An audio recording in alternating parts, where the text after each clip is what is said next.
Yes, tita.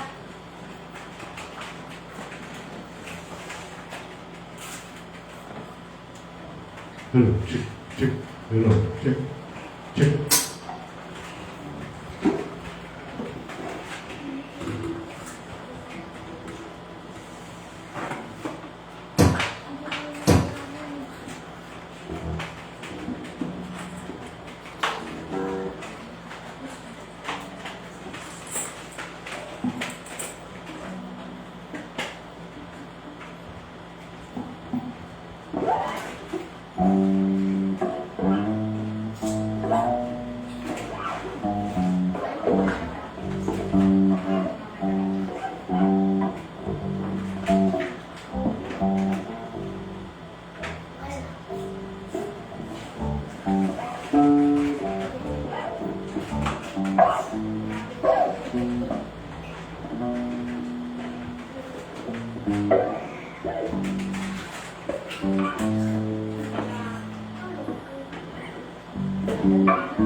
Hanapin natin ang isa natin.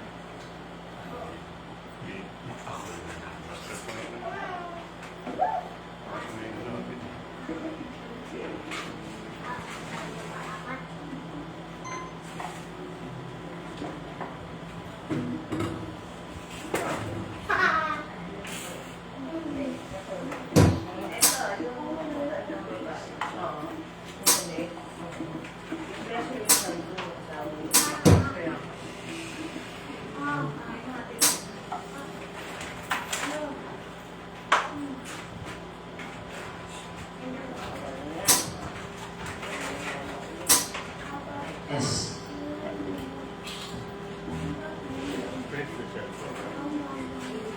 May cellphone mo.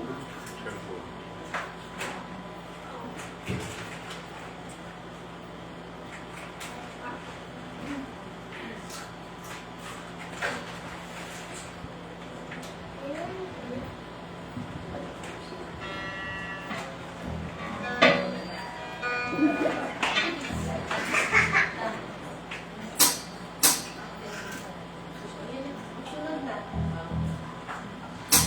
Hello, ayan, isang mapagpalang hapon po sa ating lahat. Handa na po ba tayo magpuri sa ating Panginoon?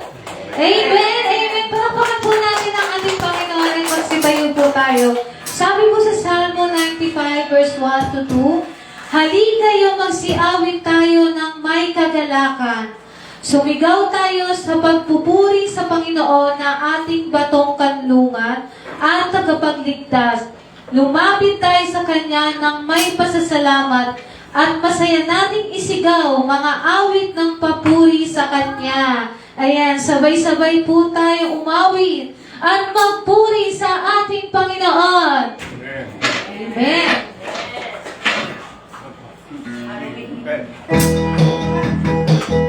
Sige, palakpak natin ang ating kamay sa Panginoon.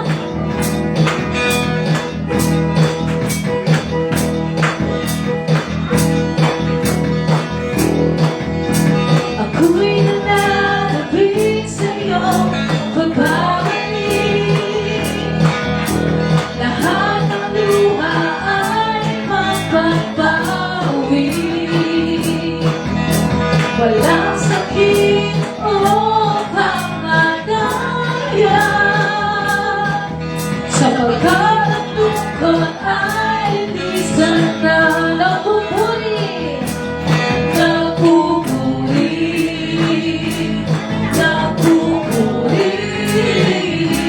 Itataas ang ngalan mo habang naghihintay.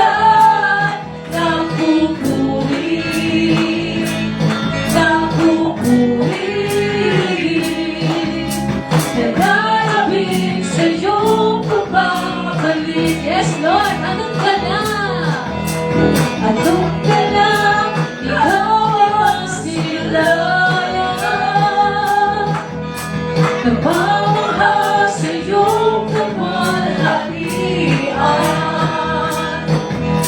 Lahat ng tao ay sa'yo luluhod. Sasabihin, Jesus, ikaw ang Diyos. Nagpupuri, nagpupuri, nagpupuri, nagpupuri. Itataas ang ngalan mo habang naghihintay. Nagpupuri, nagpupuri, nagpupuri. Nalalapit sa iyong pagbabalik. Minsan pa nagpupuri, nagpupuri, nagpupuri, nagpupuri. Itataas ang ngalan mo habang naghihintay. Nagpupuri, nagpupuri, nagpupuri. Nalalapit sa iyong pagbabalik. Yes, Lord, habang papalapit.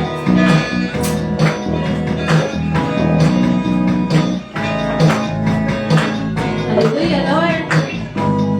Maraming salamat, Panginoon. Habang papalapit ang araw ng Diyos, ako'y maghihiligaya patungo sa iyo.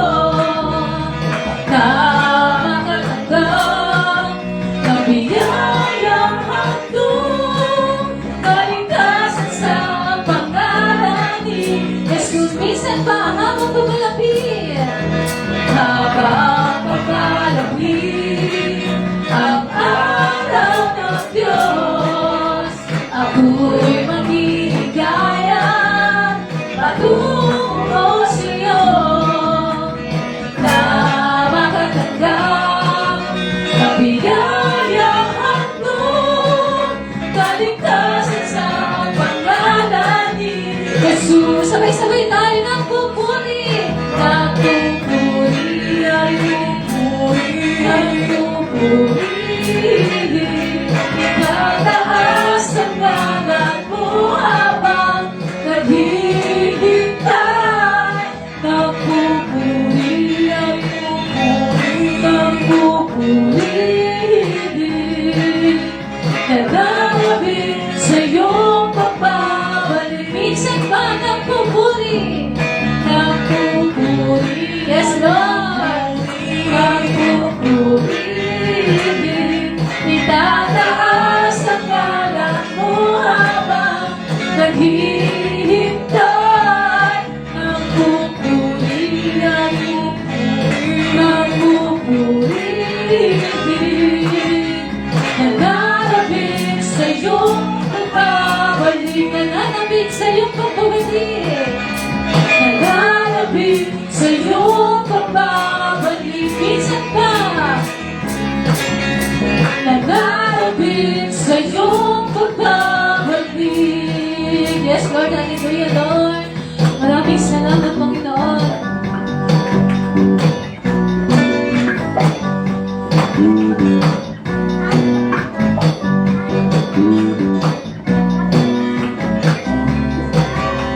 Kami ay nagkatipon sa ngalan mo, Panginoon. Ang lahat ay nagdiriwang, ikaw ay kapiling ngayon. Umuulan ang pag-asa, kami ay nagkakaisa. Ano man ang aming katayuan, ibigin mo ng lubusan. Sabay-sabay, nagagalang sa indang ng papuwi ito. Sabay-sabay, nagagalang sa sayaw at papuwi sa'yo. Kamang-hamang-ha, kamang-hamang-ha, pag-ibig, lampas namin sa aming tubos. Di karaman dapat pagpalain, ngunit biyaya mo'y binuhos. Kamang-hamang-ha,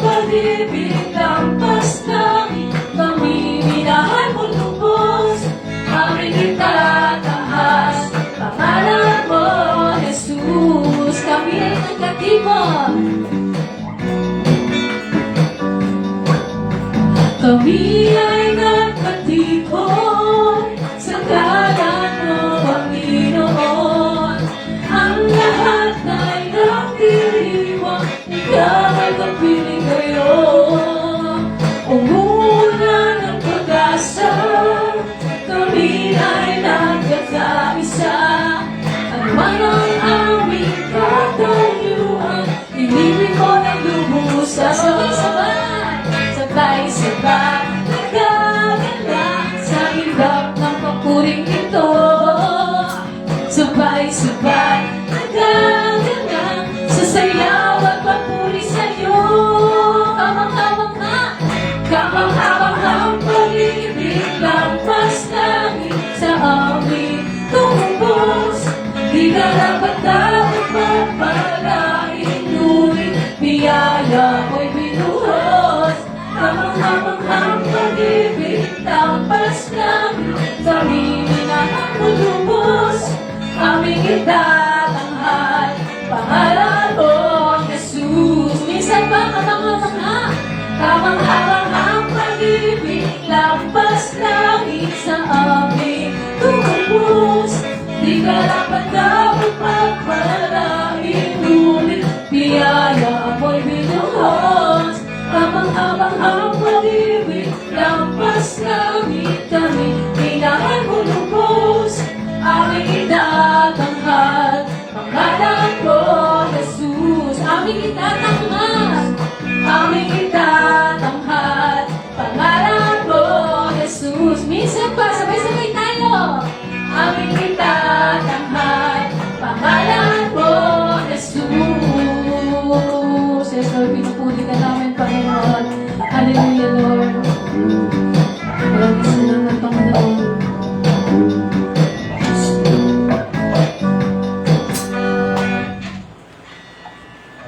Lord, patuloy po kami maawi sa inyo, Panginoon. Yes, Lord, ikaw ang aming Panginoon. Ikaw ang aming Diyos.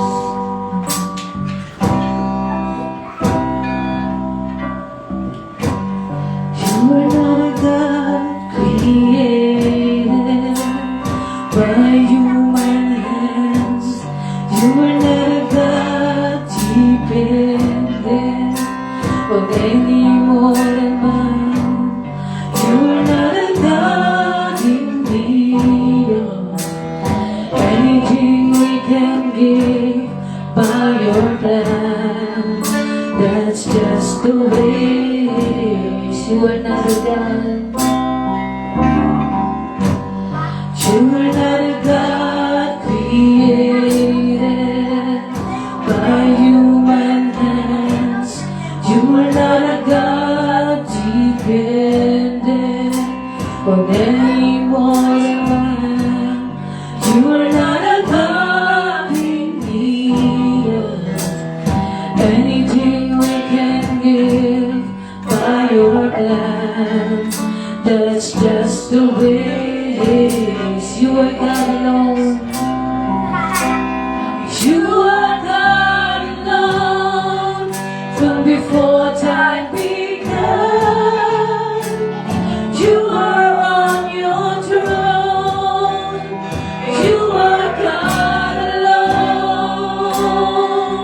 And right now, in the good times and bad, you are on your throne.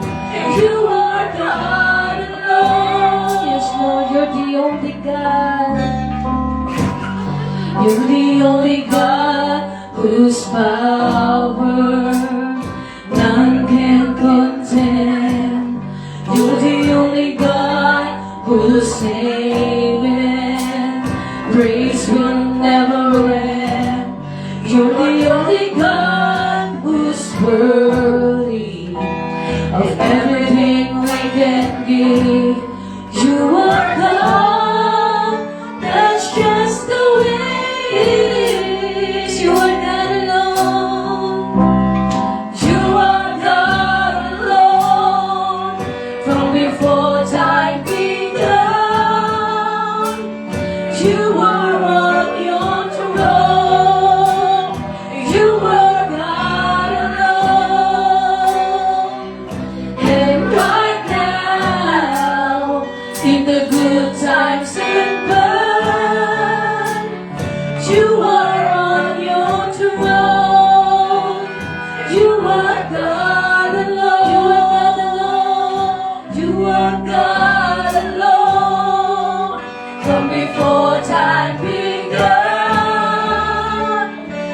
are on your throne, and you are God alone. And right now, in the good times and bad, you are on your throne, and you are God alone. Sabay-sabay po tayo, you are God alone. Alone. From before time began, you are on your throne. You are God alone. And right now, in the good times and bad, you are on your throne. You are God alone. You are God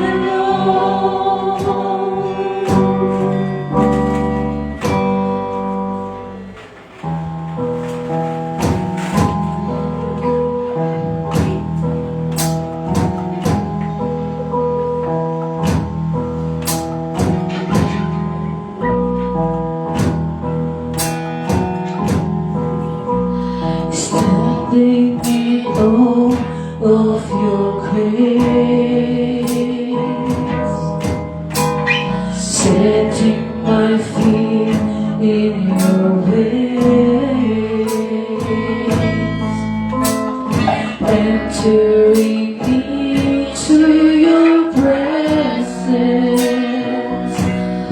to behold you face to face. God of all heaven, God of all heaven and earth, holding me in your embrace,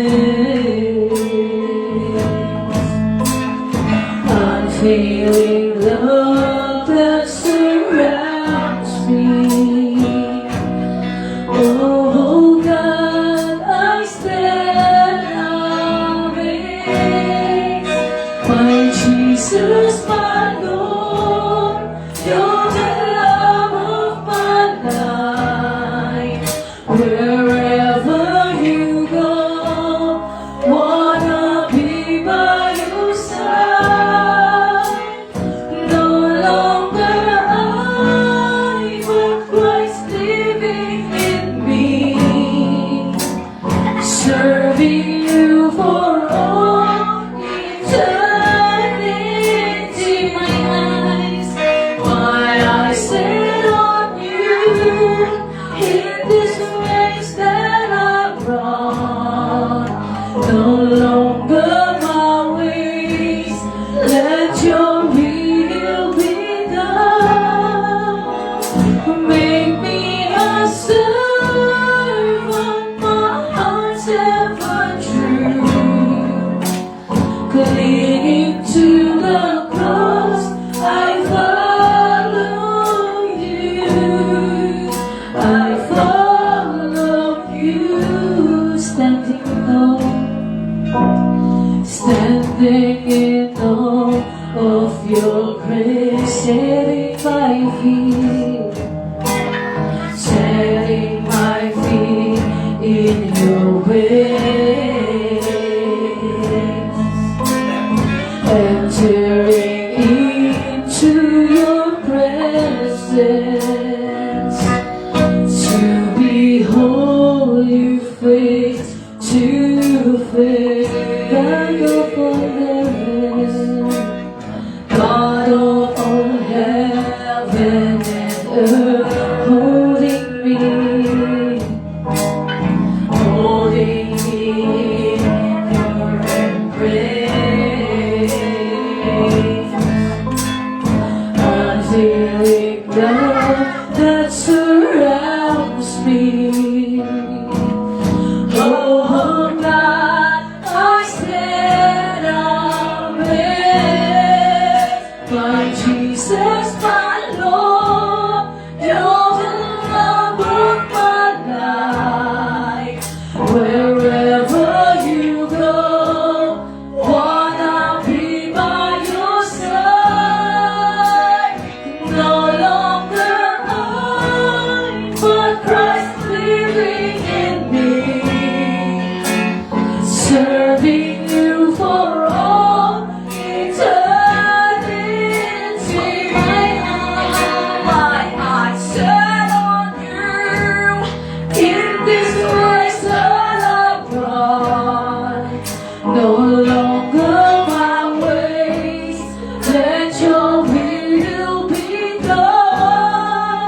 We worship you, Lord. Maraming salamat. Let us pray. Lord, maraming salamat, Panginoon, sa iyong presensya na sinamahan mo kami, Lord, God, sa mga oras na to. Lord, patawarin niyo kami, Panginoon, kung may mga pagkukulang kami na hindi kanais-nais sa iyong harapan, Lord. Kami iyong patawarin, Lord. Dalangin din po namin, Panginoong Hesus, na kayo ang magabay sa bawat isa. Kung may mga problema man ang bawat pamilya, Lord God, kayo ang magbigay, Lord God, ng wisdom, kung ano man ang gagawin nila, Lord God, sa kanilang mga buhay, Panginoon. Kung may pangangailangan sila sa kanilang buhay, Lord God, sa kanilang pamilya, alam po namin na kayo ang good provider, Lord God. You are the Jehovah Jireh, Lord. And alam din po namin, Panginoong Hesus, na kayo ang gagawin sa bawat pamilya namin. Kung may mga karamdaman man, Lord God, may mga sakit, Lord, sa mga oras na to, kayo po ang aming doktor na maghihilom, Lord God. Alam po namin, Lord God, magagamot mo ito in Jesus' name, Lord. Maraming salamat, Lord God. Alam po namin, bagamat kami ay kakaunti lamang sa mga oras nito, pero hindi po hadlang, Lord God, na purihin, sambahin ka, Lord God. At maraming salamat, Panginoon, dahil sa kalakasan na binigay mo sa bawat isa sa amin, Lord God. At maraming salamat sa blessing, Lord God, sa bawat isa na binibigay mo sa amin, Lord God. Kaunti man ito, marami, Lord God, kami ay nagpapasalamat sa iyo sapagkat ikaw ang aming tunay na Diyos, Panginoong Hesus. At walang hihigit sa iyo, ikaw lamang, Panginoon, ang hari namin, Lord God, ang hari ng sanlibutan, Panginoon. Ikaw lamang ang Diyos na sasambahin namin, Lord God. Alam po namin na isang araw ay babalik ka, Lord God. Kaya naman, Lord God, araw-araw ka namin pupurihin, sasambahin, Lord God, ng buong puso namin, Lord. Maraming salamat, Panginoon, dahil inawitan ka namin, kinantahan ka namin sa mga oras na ito, Lord. Thank you so much, Lord God, dahil alam po namin may mga challenges man, Lord God, or trials na pinagdadaanan ng bawat isa, pero hindi ito lang, Panginoon. Dahil alam po namin na binibigyan mo kami ng strength, Lord God. Maraming salamat at dalangin ko rin, Lord God, yung mga wala pang work sa mga oras na to, Lord. Ikaw po, Panginoon, ang magbigay, Lord God, sa kanila, Panginoong Hesus, sapagkat ikaw ang nagpo-provide ng trabaho, work, Panginoon, nagbe-bless sa bawat isa, Lord God. At i-bless mo, Panginoon, ang aming church, Lord God, at dumami pa, Panginoon, ang mga members sa church namin, Lord God. At i-bless mo, Panginoon, ang mga leaders sa mga oras na ito. And we pray, Lord God, sa aming pastor, na si Pastor Eve na magsasalita sa iyong harapan, Lord God. Dalangin po namin, Lord, na kayo magbigay sa kanya ng wisdom and knowledge, Lord God, na i-share niya sa mamaya, Lord God. Maraming salamat, Panginoon. Pinupuri ka namin, itinataas namin ang iyong pangalan sa pangalan ni Jesus. Amen! Amen! Manatili po tayo ng katayo at batiin naman po natin ang ating mga kapatid dahil sa linggo po tayo hindi nagkita.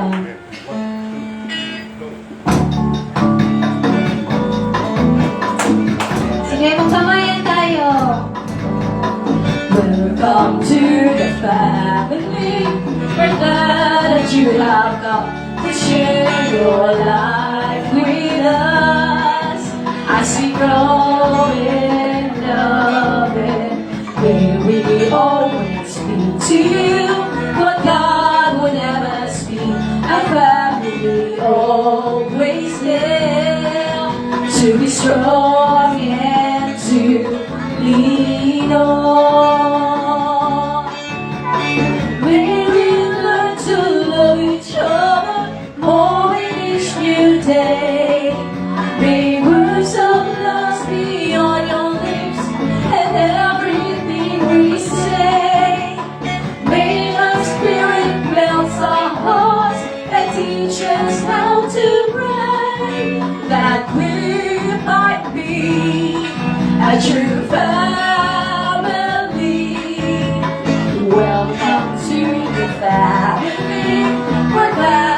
you have come to share your love with us as we grow in God.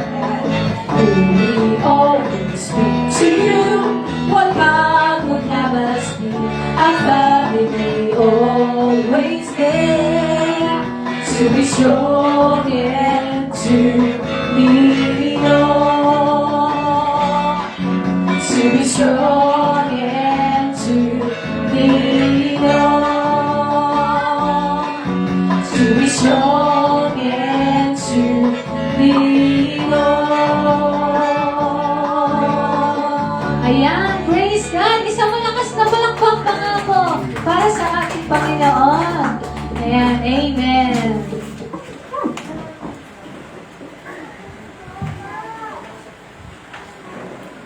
Ayan, kung may mga, pwede na po tayong umupo, mga kapatid. Ayan, kung may mga Bible po kayo, makibukas po tayo sa Malakay chapter 3 verse 10. Aking babasahin sa wikang Tagalog. Dalhin ninyo ang buong ikasampung bahagi sa kamalig upang magkaroon ng pagkain sa aking bahay. At subukin ninyo ako ngayon sa bagay na ito, sabi ng Panginoon ng mga hukbo. Kung hindi ko bubuksan sa inyo ang mga dungawan sa langit at ihulog ko sa inyo ang isang pagpapala na walang sapat na silid na kalalagyan. Amen po ba? Amen! Yan. Familiar po lagi tayo dito sa verse na to sa Malakay, di ba po? Ngayon, naranasan nyo na po na walang-wala kayo pero piniprovide kayo ni Lord. Amen. Yung tipong lahat binigay mo na, walang-wala na, ito na po Lord, pero I trust in you. Pero pinaprovide ng Panginoon. Amen. Okay, kaya naman, awitin natin ang Jehovah Jireh.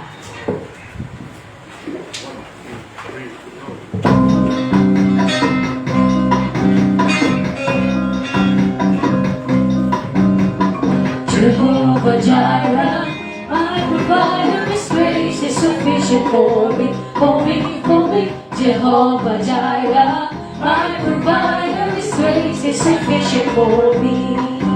My God is supply all my needs, according to His riches and glory. He gave His angels charge over me. Jehovah Jireh cares for me, for me, for me. Jehovah Jireh cares for me.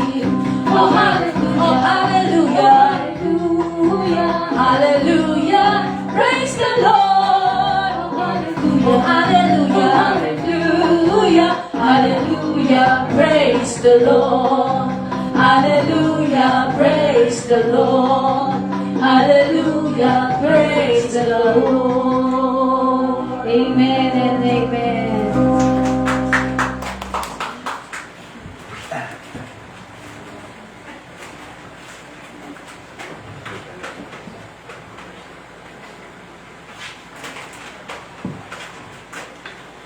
Ayan. Ayan, dumako na po tayo sa ating church announcement, JTCS Worship Service. Every Sunday, nag-start po tayo ng 4 o'clock p.m. hanggang 6 o'clock p.m. And prayer meeting po every Wednesday. Nag-start po kami ng 6 o'clock p.m. hanggang 9 o'clock p.m. Baka po may mga prayer request kayo. Pwede nyo pong sabihin sa akin o kaya po kay Teacher Shelo or kay Brother Lil o kaya kay Sister Crisel para maipag-pray po namin kayo. Mas maganda po kasi sabay-sabay po tayo nananalangin sa ating Panginoon. And JTCS Music Ministry is looking for more volunteers, flying instrumentalists, singers, and also anyone who knows how to do PowerPoint presentations. Ayan, yun. Nawawala yung ating mga youth, nasa bakasyonan po sila. Kaya sana ay ipuin ng ating Panginoon ang kanilang mga puso para sila ay makapaglingkod sa ating Panginoon. Kasi lahat po tayo binigyan ng ating Panginoon ng iba't ibang talento. Kaya dapat yun po ay ginagamit natin para sa Kanya. Dahil siya po ang lahat na nagbigay sa atin ng ating buhay, kalakasan. Siya po lahat. Doon po natin kinukuha lahat din ng ating pangangailangan sa araw-araw. Kaya sana yung mga nandyan sa bahay, ayan, wag na po tayo mag-atubili na maglingkod sa ating Panginoon. Lahat tayo merong kakayahan. Kaya wag po tayong mahiya para sa ating Panginoon. Amen? Amen po. Ayan, we also need volunteers for sharing ministry. Ayan, pinangungunahan po ito ni Sister Cristel. Kailangan niya pa po ng mga assistant na makakasama niya sa pag-welcome ng ating mga kapatid. At sana po ay invite din po natin yung ating mga kapitbahay, yung ating mga kapatid or kamag-anak para makapakinig ng salita ng ating Panginoon. Dahil bukas, hindi po natin alam kung buhay pa po tayo o hindi na. Wala pong nakakaalam niyan. Kaya hanggat may hininga po tayo, mag-serve na po tayo sa ating Panginoon. Ayan. Malapit na po siyang dumating. Ayan.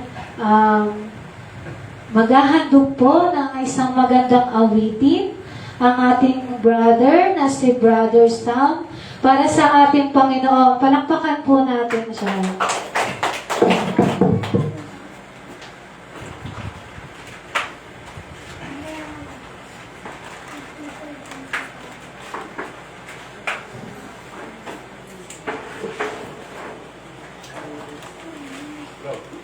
Hello.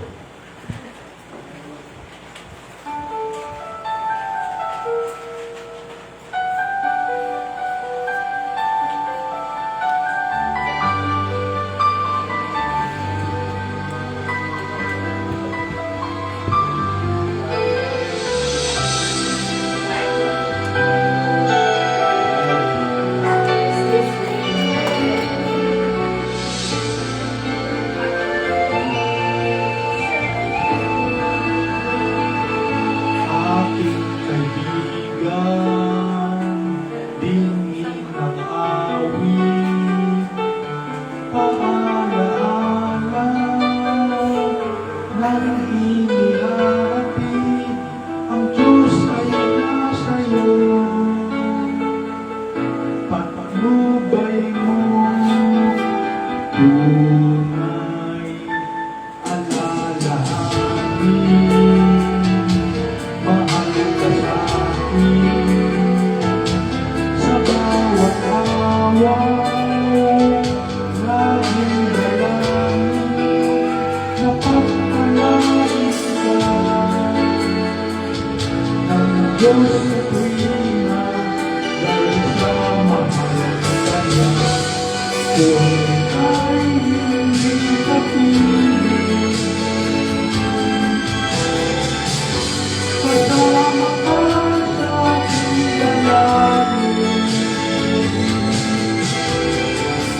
Kahit ako'y di na naaalala ka, huwag na't ibig ko limutin mo.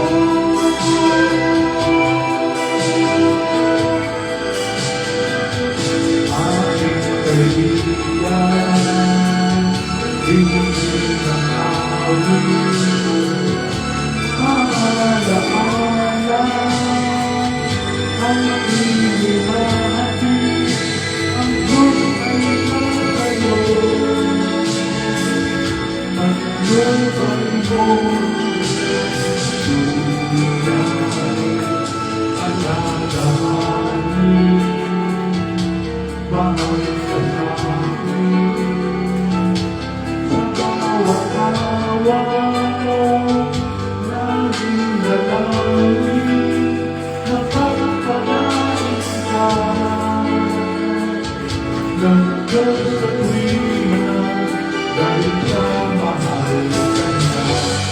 Kung ika'y hindi kapiling,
aking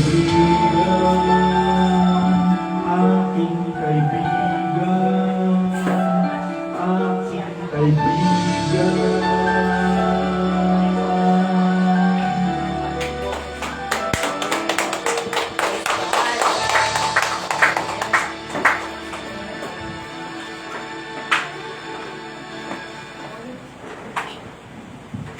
Ayan, maraming salamat, Brother Sam, sa napakagandang awitin para sa ating kaibigan. Amen. Ayan, dumako na po tayo sa Word of God. Tinatawagan ko na po ang ating buting pastor na si Pastor Eve. Palakpakan po natin ulit ang ating Panginoon.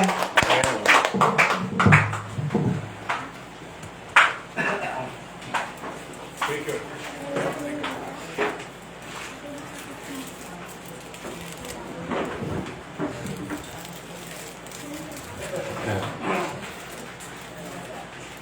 Yung naihanda ko pong mensahe, mahaba po eh. Gano'n oras pa tayo dyan? 6? Kahit hanggang 9. Pwede naman. 6 o'clock. Nasa kalahati na ako nun. Sige po, tayo po tayong lahat bilang paggalang sa pagbasa ng isang unahan. Mark chapter 2, 27, and 28. Ito po sinasabi. At sinabi niya sa kanila, ang Sabat ay ginawa para sa tao, at hindi ang tao para sa Sabat. Kaya ang anak ng tao ay Panginoon maging ng Sabat. Manalangin po tayo. Aming amang Diyos, sa langit, pagpalain po yung mga salita na aming nabasa, pakinggan. Maging gabay po namin ng Holy Spirit at ikaw lamang po ang may taas at maluwalhati sa aming kalagitnaan.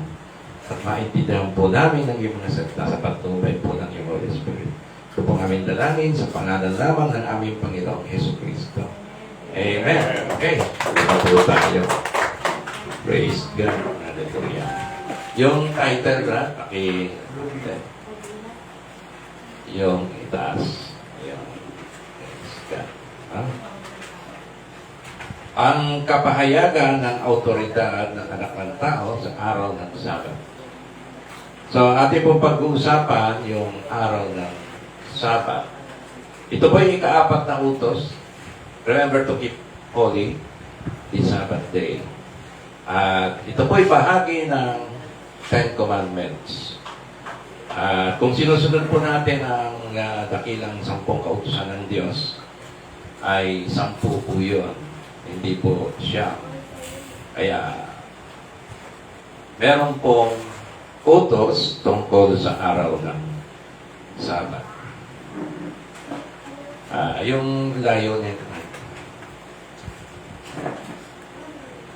Ang layunin po ng ating mensahe upang maunawaan natin ang kapahayagan ng autoridad ng anak ng tao patungkol sa araw ng Sabat. So ano po ang sinasabi ni Kristo bilang anak ng tao tungkol po sa araw ng Sabat? Dapat po ba nating sundin to?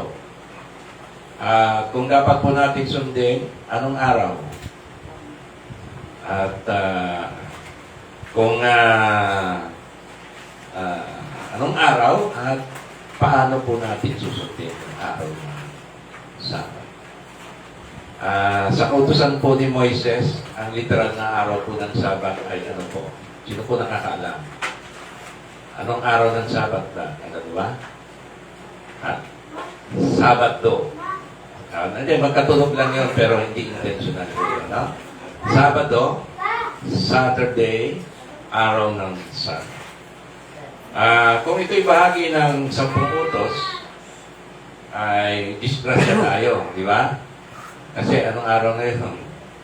Linggo. Kung susundin natin ito talaga, ay sa ating pagkakaunawa sa ngayon, hindi ayon sa ating Panginoong Kristo, ay dapat ay Sabado. Baka tama yung mga Sabadista, di ba? Sabado sila umasamba. So, ano ang tamang pagsunod sa araw ng Sabat? Dapat ba natin sundin? Tingnan natin ang sinasabi, walang iba kung hindi ang may autoridad sa araw ng Sabat. Sino po ang may authority na ating pakikinggan tungkol sa araw ng Sabat? Ay walang iba kundi ang Panginoon ng Sabat. Sino po ang Panginoon ng Sabat? Ang anak ng tao, ang Panginoong Jesucristo. Yung kasunod pa din, ha? Ang anak ng tao, ay may autoridad sa araw ng Sabat bilang Lord of the Sabbath. Siya po ang Panginoon ng Sabat. So ang tanong po natin ay ano ang sakop ng autoridad ng Panginoong Yeshua o Panginoong Jesucristo? Yung Yeshua po ay yan po yung kanyang Hebrew name. Yung Jesus, English name po niya, translated. Sa Tagalog ay Jesus. So yun lang po yung original name na ginamit po niya sa outline ay Panginoong Yeshua. Ang Panginoong Jesus din po yan. No?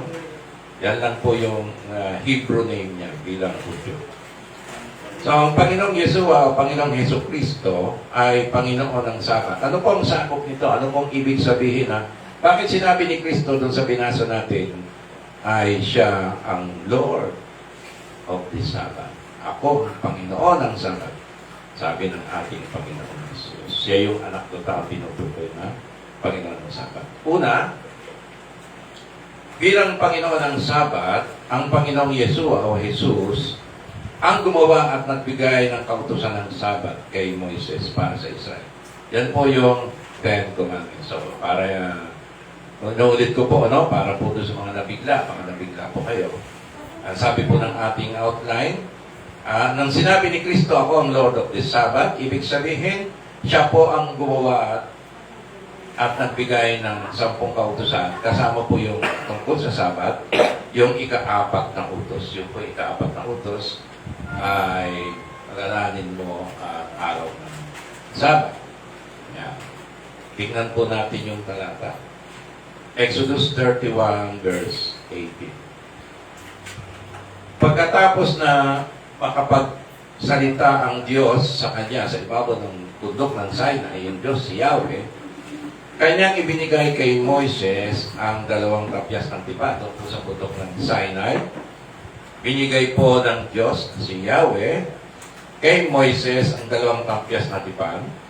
Ang mga tapyas na bato na sinulatan ng daliri ng Diyos. So yung 10 Commandments, sa tapyas na bato binigay ng Diyos sa bundok ng Sinai, Mount Sinai, ay sinulat po mismo ng daliri ng Diyos. Amen po ba? Amen. Ayan, purihin ng ating Panginoon. No? So kakaiba po yung 10 Commandments kasi ang Diyos po ang sumulat mismo ng kanyang, sabi po ng Biblia, ay ng daliri ng Diyos. So, sino ang gumawa at nagsulat at nagbigay ng 10 utos kay Moises? Ang Diyos na si Yahweh. Malinaw po, no? Okay, purihin ng Panginoon. Yan. John 8, verse 2 to 11, pero babasahin lang po natin yung verse 5 to 8. Yan. Sa kautusan ay ipinag-utos sa amin ni Moises na batuhin ang mga ganyan. Ano ngayon ang iyong masasabi tungkol sa ito? Okay, konting background lang po, no? So, ito po yung mga Pariseo, mga Hudyo, mga pinuno ng reliyon ng Israel, ay kinompronta po nila ang Panginoon, pinainan nila. Nakahuli po sila, o nakakuha po sila ng isang babae, nahulihan po nila sa akto ng pangangalunya. Adultery. So, ang kautusan ng adultery, huwag kang mangangalunya, daw siya nag-commit adultery, ay kasama po yan sa 10 Commandments. Amen po ba? Okay, ano pong pang-ilang kautusan po yan? Ang huwag kang manangalunya. Dapat alam na alam ng mga mister yan, di ba? Tama? So, pag nangalunya, actually, ay sa Biblia, ang adultery ay ginagawa po yan ng lalaki. Pero yung pinain po nila babae, ibig sabihin nakatakas po yung lalaki at yung babae po ay hindi nakatakbo, nahuli po. Yun po yung pinapain nila. So, yan po yung kailang utos, kapatid, dahil siya nag-commit adultery. Pito. Ikapitong, alam mo na. Okay. Diba? Kabisado ko yan eh. Kailangan memorize yan. Oo, yan yung sa Ten Commandments, yan yung memorize natin, Brad, di ba? Hindi tayo nagnanakaw. Hindi tayo pumapatay. Yun lang hindi natin maamin, di ba? Hindi natin mabanggit yung pang-pito, di ba? Pang-7. Pag nagawa nating mga kalalakihan yan na hindi natin yan nasubay, perfect na. Konti na lang. Hindi natin, pang-8 na, madali na yan. Yan pinakamahirap sa lalaki. Di ba? Yung pangangalunya. Di ba? Eh, ang sabi ni Kristo, tumingin ka lang sa babae ng malaswa. Di ba? Ay, ikaw ay nangangalunya. Ayan, napakahirap po. Di ba? Na para sa ating mga kalalakihan. Pero, ito'y nahuli nila yung babae. Ayon sa kautosan ni Moises, pag huling pangangalo niya, bahagi po yan ng Ten Commandments, pang-pito, ay parusa, ang pagparusa niya?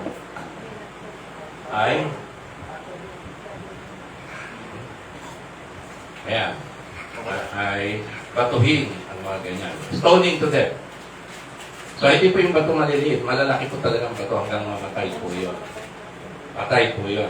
Ayan. Stoning to death. Hanggang ngayon po sa Middle East, meron po ganyang practice. Ayan, ha? Ay binabato po nila hanggang sa ayan. Ano ngayon ang iyong masasabi tungkol sa kanya? Sabi po sa verse 5. Ngunit, sabi sa verse 6, ngunit ito'y kanilang sinabi upang siya'y subukin, upang sa kanya'y may maiparatang sila. Pag sinabi po ni Kristo ng aking Panginoon, yung pala yung utos ni Moises, patuhin. Ano pang hinihintay nyo? Patuhin nyo na. Diba? So, mamatay po yun. Ngayon, naalala po ninyo, nung panahon ito ay ang Israel ay nasasako po ng Roman Empire. Tama po ba? Ang gobernador po ng Judea nung panahon na yon ay yung nakasako po sa kanila, sa Jerusalem, sa Judea, ay si Poncio Pilato. Isang Roman governor. Naintindihan po ninyo, no? Okay, ayon po sa batas ng Romano, hindi pwedeng dalhin ng tao yung kamay, yung batas sa kanyang kamay. At siya po'y maparusa ng kamay. Kailangan dadalhin po sa korte. Amen po ba? Ngayon, kung sinabi ni Kristo, sige, patuhin nyo, huli na. Ay, sinusuway mo ang kautusan ng Romano, re-record po nila sa Roman governor, pauhuli po nila si Kristo, meron na silang kaso. Sinusuway nila yung batas ng Romano. Ayun, pag sinabi naman ni Kristo, wag, ay, di na kayo naawa. Wag niyong batuin, nakakaawa naman. So, anong paratang naman nila? Ay, sinusuway mo ang kautusan ni Moises. So, sinisira naman niya yung pagiging Hudyo niya. So, si Kristo masisira dahil hindi niya sinusunod at hindi siya nagpapasakop sa kautusan ni Moises na batas ng Israel. So, sa batas ng Israel, dapat patuloy. Sa batas ng Romano, hindi dapat patuloy. Dapat ikaso. Dalhin sa kaso at ang Romano ang magpaparusa. So, saan lalagay si Kristo? Wala po, no? Hindi pwedeng yes. So, anong ginawa ng Panginoon? Subalit, habang pinaparatang, anong masasabi mo? Anong masasabi? Ginagano na, binubuyo nila.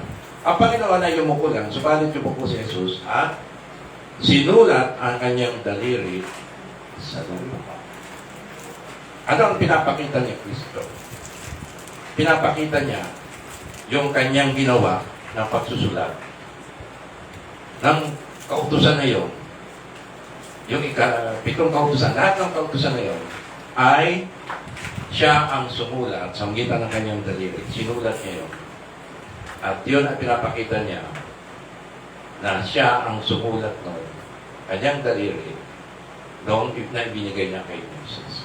So, sinulat ulit ni Kristo. At naalala nyo na si Moises, nung dala niya yung kautusan, ay binato niya sa mga tao. Bakit? Kasi lahat ng tao, sinusuwa yung 10 kautusan. Kaya nung sinulat niya uli yung kautusan na to, hanggang doon sa 10 utos, natin yung ika-4, natin yung ika-7 utos, ayan, ay, inulit nyo na naman. Panahon ni Moises, nung binigay ko itong kautusan na to, sinuway ng Israel, sa galit ni Moises, binato niya yung kautusan. Tama ko? Naalala niyo yun. Ngayon, nung sinulat niya uli yun, yung kautusan na to, ay nakita ng ating Panginoon na ganun pa rin. Sinusuway pa rin ng mga tao, ng mga Pariseo. Pari na po yung mga tao na yun, mga religious people, ang kautusan ng Diyos. Kaya ano pong sinabi niya? Pagkatapos niyang isulat sa kanyang daliri, ano pa yung sinulat niya? Yung kautusan na yun, na una niyang sinulat at ibinigay kay Moises. Kaya nga po, yung daliri na yun na sinulat ni Kristo sa lupa, yun po ang daliri ng Diyos na nagkatawang tao. So, makikita natin dito yung subulat ng kautusan, 10 kautusan, doon sa tapyas ng bato nagbigay kay Moises ay narito sa kanilang harapan, nagkatawang tao. At sinusulat niya doon sa lupa yung kautusan. Sabi ni Kristo, ako, sinuway nyo na naman lahat. Inulit nyo na naman yung ginawa nyo nung unang binigay ko to. Sinuway nyo, ngayon, sumulat uli ako, ayan, sinuway nyo ulit. Okay, anong sabi niya? Verse 7, habang sila nagpapatuloy ng pagtatanong sa kanya, tumayo na siya pagkasulat. Sinabi sa kanila, anong sabi niya? Ang walang kasalanan sa inyo, ang siyang unang bumato sa kanya.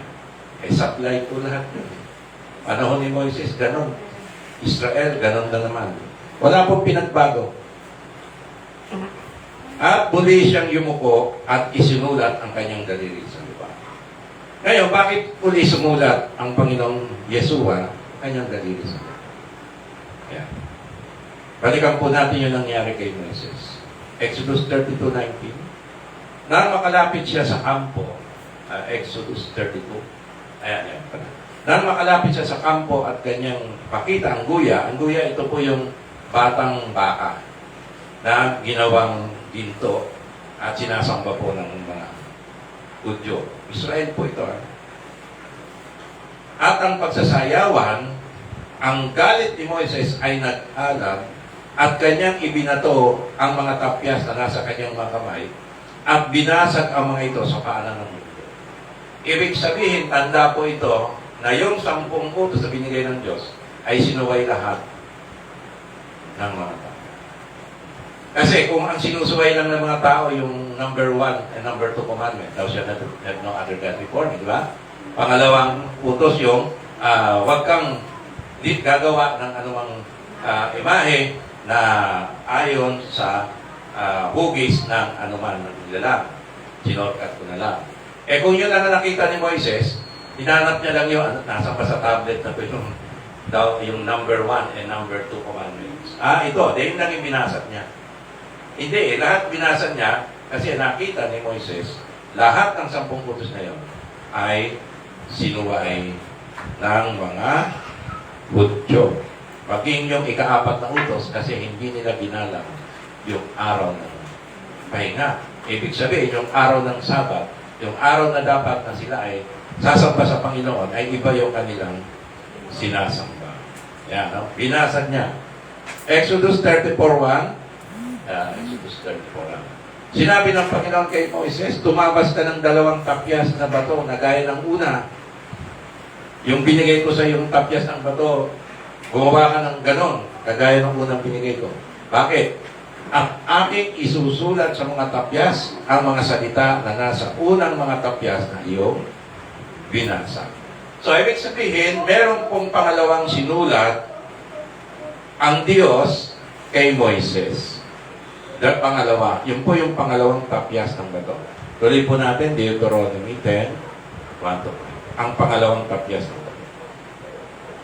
Nang panahong iyon ay sinabi ng Panginoon sa akin, tumapyas ka ng 2 tapyas na bato, na gaya ng una, umakyat ka sa akin sa bundok, at gumawa ka ng isang kaba na yari sa kari. Balik ka rito, bumalik ka rito, pinabalik niya si Moises. At nagpagawa ng isang kaba na yari sa kari. Ito po yung Ark of the Covenant. Isusulat ko ang mga tapyas, sa mga tapyas, ang mga salita na nasa unang mga tapyas, na iyong binasag at iyong isisilid ang mga iyan sa kaban. Tapos, pagkasulat ko, ilagay mo na agad sa kaban, sa Ark of the Covenant, yung arko. Bakit? Bakit pinalalagay ng Diyos sa Ark yung 10 Commandments na bago niyang ginawa? Sinulat niya uli sa kanyang daliri. Pangalawa, pinalalagay niya doon. Pinagawa niya muna ng arko, nung pinasulat, pinalagay agad. Bakit? Kasi baka pagbaba niya, kita na naman niya, gumagawa na naman ng kababalagan yung mga Hudyo, basagin na naman niya. So, para makatiyak ang Diyos na hindi niya nababasagin yung pangalawang kopya, ay nagpalagay na siya ng lalagyan. Lagay mo na dyan, at nasa loob na ng Ark of the Covenant. Yung po yung unang laman ng Ark of the Covenant, yung 10 Commandments.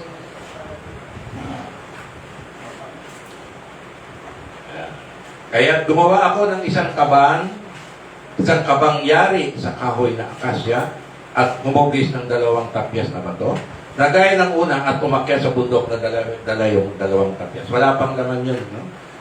At kanyang isinulat sa mga tapyas ang ayon sa unang nasulat, ang 10 utos na sinabi ng Panginoon sa inyo sa bundok, mula sa gitna ng apoy ng araw ng pagtitipon at ang ngayon ay binigay sa akin ng Panginoon. Ako'y pumihit at bumaba mula sa bundok at aking sinilid ang mga tapyas sa kaban ng aking ginawa. At ang mga iyon ay naroon na gaya ng inuutos sa akin ng Panginoon. So yung Ark of the Covenant, missing na po ngayon yun. Pero, hindi natin alam kung nasaan. Intact po yun. Nandun. Kung matatagpuan po yun, nandun po yung original. Actually, 2 original, nawasak yung po. At yun po yung pangalawa. Yan. Kaya po, nung sumulat ulit si Kristo, sinulat niya yung bagong kopya ng kautusan. Amen po ba? Amen. Kaya lang, may isa pa po tayong pag-iisipan. Yung pangalawang isinulat po niya ng ating Panginoong Yeshua, pag-isipan, ay maaaring tumutukoy sa bagong kautusan. Ano po yung bagong kautusan? Ito po yung sa aking palagay, ay ito po yung sinulat niyang pangalawa. Ito na po yung bagong kautusan ng bagong tipan sa New Testament. Ano po yung kautusan na to na sinulat ni Kristo ng kanyang daliri? John 13:34. Isang bagong utos ang sa inyo ibinigay ko. Ayun po yung sinulat niyang pangalawa. Ano po yung sinulat niya ng pangalawa? Na kayo'y magmahalan sa isa't isa. Kung paanong minahal ko kayo, magmahalan din kayo sa isa't isa. Sa magitan nito ay makikilala ng lahat ng mga tao na kayo ay aking mga alagad kung kayo may pag-ibig sa isa't isa. Ano po pinagkaiba nito doon sa Old Testament? Kasi sa Old Testament, meron na pong kautusan. Yung 2 greatest commandments. Old Testament na po yun. Una, love God with your whole heart, mind, soul, body. Yan, ha? Second is you love your neighbor as you love yourself. Old Testament po yun. Ano po pinakaiba? Sa New Testament, isa na lang. Ano po yun? Love one another as I love you. Hindi na ayon sa pagmamahal natin sa ating sarili, kundi ayon sa pagmamahal. May pattern, no? Ayon sa pagmamahal ni Kristo. Kasi may supply po yung Old Testament na pag mahalin mo yung kapwa mo ayon sa pagmamahal mo sa sarili mo. Ano po ang supply doon? Paano pag yung sarili mo hindi mo mahal? Gusto mong patayin yung sarili mo. Gusto mo na rin patayin. Kaya yung kapwa mo. Kaya yung mga pumapatay po, di ba? Yung mga, ano tawag doon, yung nagmamasaker. Pagkatapos po nilang patayin yung mga pinagpatay nila, susunod nilang papatayin yung sarili nila. Kasi ganun nila kamahal yung sarili nila, gusto nilang patayin. Diba? Kaya may supply po yun. Pero kung mamahalin mo yung kapwa mo, gaya ng pagmamahal ni Kristo, hindi mo gagawin. Kasi ang pattern ay yung paano kami minahal ni Kristo. Perfect love galing ni Kristo. Ngayon, bakit naman po natin susundin ang kanyang utos? Sabi niya sa John 14:15, kung ako'y inyong minamahal, ay tutuparin yung aking mga utos. At ano ba yung pinaka-utos niya? Yung mahalin natin ang ating kaya ng pagmamahal niya sa ating sarili. Bakit po natin susundin yung kanyang mga utos? Dahil, anong motive? Hindi, balik tayo doon. Dahil mahal natin siya. Tama? Hindi po natin sinusunod yung utos ni Kristo para pumunta sa langit.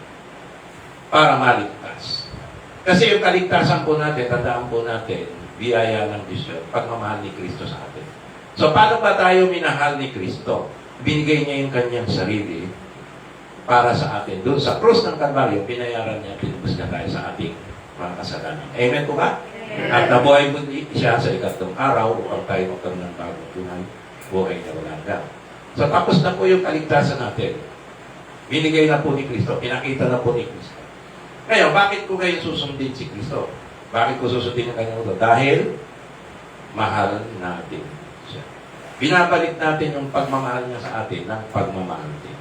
So, kung talagang mahal mo ang Panginoon, susundin mo ang kanyang utos. Ano yung kanyang utos? Mahalin mo yung kapwa mo. Kapatid mo, mahalin mo yung kapatid mo. Gaya ng pagmamahal ni Kristo sa iyo. Mahal po ba natin ang Panginoon? Amen. Amen. So, sundin natin. Yun lang po yan, mga kapatid. Yung pagmamahal. Yan po yung kasalanan ni Adan. Di ba? Yan po yung kasalanan ni Adan. Nagbigay ang Diyos ng utos kay Adan. Sa lahat ng buong kain, itong buong kain ng kala mabutit masama. Yung bunga na yan, huwag mong kainin. Sa oras na kainin mo yan, mamatay ka. Ibig sabihin, mamatay yung ating relasyon. Magiging magkaaway tayo. At pag magkaaway tayo, punta ka sa impyerno. Ayun, dumating po yung pagkakataon na na-scam ng Diablo si Eva. Na-convince si Eva na pag kinain niya, hindi siya mamamatay, kundi magiging kagaya niya ang Diyos. Kaya pagdating niya sa asawa niya, sabi niya, kumain ka. Yun lang po, sabi niya, inalok niya, kumain ka. Alam ni Adan na galing doon. Sabi ng Diyos kay Adan, huwag mong kainin. Sabi ni Eva, kainin mo. Brad ko, ikaw si Adan. At siya si Eva. Sabi niya, kainin mo. Sabi ng Diyos, huwag mong kainin. Sino ang susundin mo? Sa dalawa. Ha? Sino ang susundin mo? Huwag mo nang sagutin kasi baka mapasama ka. Ha? Open question, di ba? Si Adan na lang ang pasagutin natin. Adan, sino ang susundin mo? Ang Diyos o si Eva? Isa lang ang kasagutan. Kung sino yung mahal ni Adan, yun ang kanyang susundin. Kaya, Brad, kung sino yung mas mahal mo sa dalawa? Ang Diyos? Kung ikaw si Adan, mas mahal mo yung asawa mo. Kasi si Adan, sinunod niya yung asawa niya. Yun ang kasalanan. Sinunod niya yung asawa niya dahil mahal niya, mas mahal niya ang asawa niya kaysa sa Diyos. Kaya sabi ni Kristo, kung ako ang mas mahal niyo, susundin niyo yung aking utos. Huwag niyong gayahin yung inyong ninunong si Adan na mas mahal yung kanyang asawa kaysa sa akin. Hindi na ibig sabihin, huwag mo nang mahalin yung asawa mo, di ba? Utos yan eh. Kaya lang, pagdating sa pagmamahal, ang number one natin, mas mahal natin ang Diyos. Kung mag-conflict man, dapat sundin ang Diyos. So, yun po yung kasalanan talaga ni John 14:21. Ang siyang mayroong ng aking mga utos at tinutupad ang mga iyon, ay siyang nagmamahal sa akin. Yan, no? At ang nagmamahal sa akin ay mamahalin ang aking anak. At siya'y mamahalin ko at ihayag ko ang aking sarili sa kanya. So, binabalik natin yung pagmamahal, di ba? Sa ating Diyos. Kung mahal natin siya, ay talagang susundin natin. John 15:10, hindi na tayo magkakamali kagaya ng pagkakamali ni Adan. Di ba? Hindi na po natin uulitin yung pagkakamali niya na mas mahal niya ang kanyang asawa kaysa sa Diyos. John 15:10, kung tinutupad ninyo ang aking mga utos, ay mananatili kayo sa aking pag-ibig. Gaya ng aking pagtupad sa mga utos ng aking Ama at ako'y nananatili sa kanya. Kaya dahil ni Kristo, mahal niya ang Ama, sinunod niya yung Ama. Sabi ng Ama, bumaba ka anak. Tukusin mo ang kasalanan ng tao, bumaba ka anak. Tinutusin. John 15:12, ito ang aking utos. Ano ba ang utos ni Kristo? Na kayo'y magmahalan sa isa't isa, gaya ng pagmamahal ko sa inyo. Ito yung naniniwala, ito yung sinulat niyang bago. Na utos. Gaya ng pagmamahal ko sa inyo. So anong bawang kautusan ang ating sinusunod bilang mga alagad ng Panginoon? Ay mahalin natin ang ating kapwa, ang ating kapatid. Gaya ng pagmamahal ni Kristo sa atin. Kaya po sa ating pagbubulay, kaya nga ang Panginoong Yeshua ay ang Diyos na si Yahweh, si Jesus po yun. Yung kausap ni Moises sa bundok ng Sinai. Siya rin po yung nag-appear nag-aapoy. Ay nag-aapoy na puno na hindi nasusunog. Siya yung kausap. Kaya nung tinanong ni Moises, anong pangalan mo sasabihin ko? Kasi tinawag siya para sa Ehipto, iligtas ang Israel, di ba? Sa Ehipto. Ang sabihin mo, pangalan ko, anong pangalan binigay ni Yahweh sa kanya? Ako'y si ako. I am that I am. Ito rin ang binigay ni Kristo sa mga Hudyo. Sabi niya, bago si Abraham, ako'y nariyan na. No? Ako'y ako nga. Ibig sabihin, nag-i-exist na siya. Siya yung si Yahweh nakausap. Hindi po yung Ama. Nasaan po yung Ama? Nandun po sa kanyang trono sa langit. Hindi po maalis yun. Sabi ni Kristo, mag-pray kayo. Ganito kayo mag-pray. Our Father who art in heaven. Pag kumalis po ang Ama doon sa kanyang trono, chaos po. Magulo na po ang creation lahat. Magkakagulo na po. Kasi wala nakaupo sa trono eh. Lagi pong nakaupo sa trono, sinasamba po 24/7 ng mga anghel.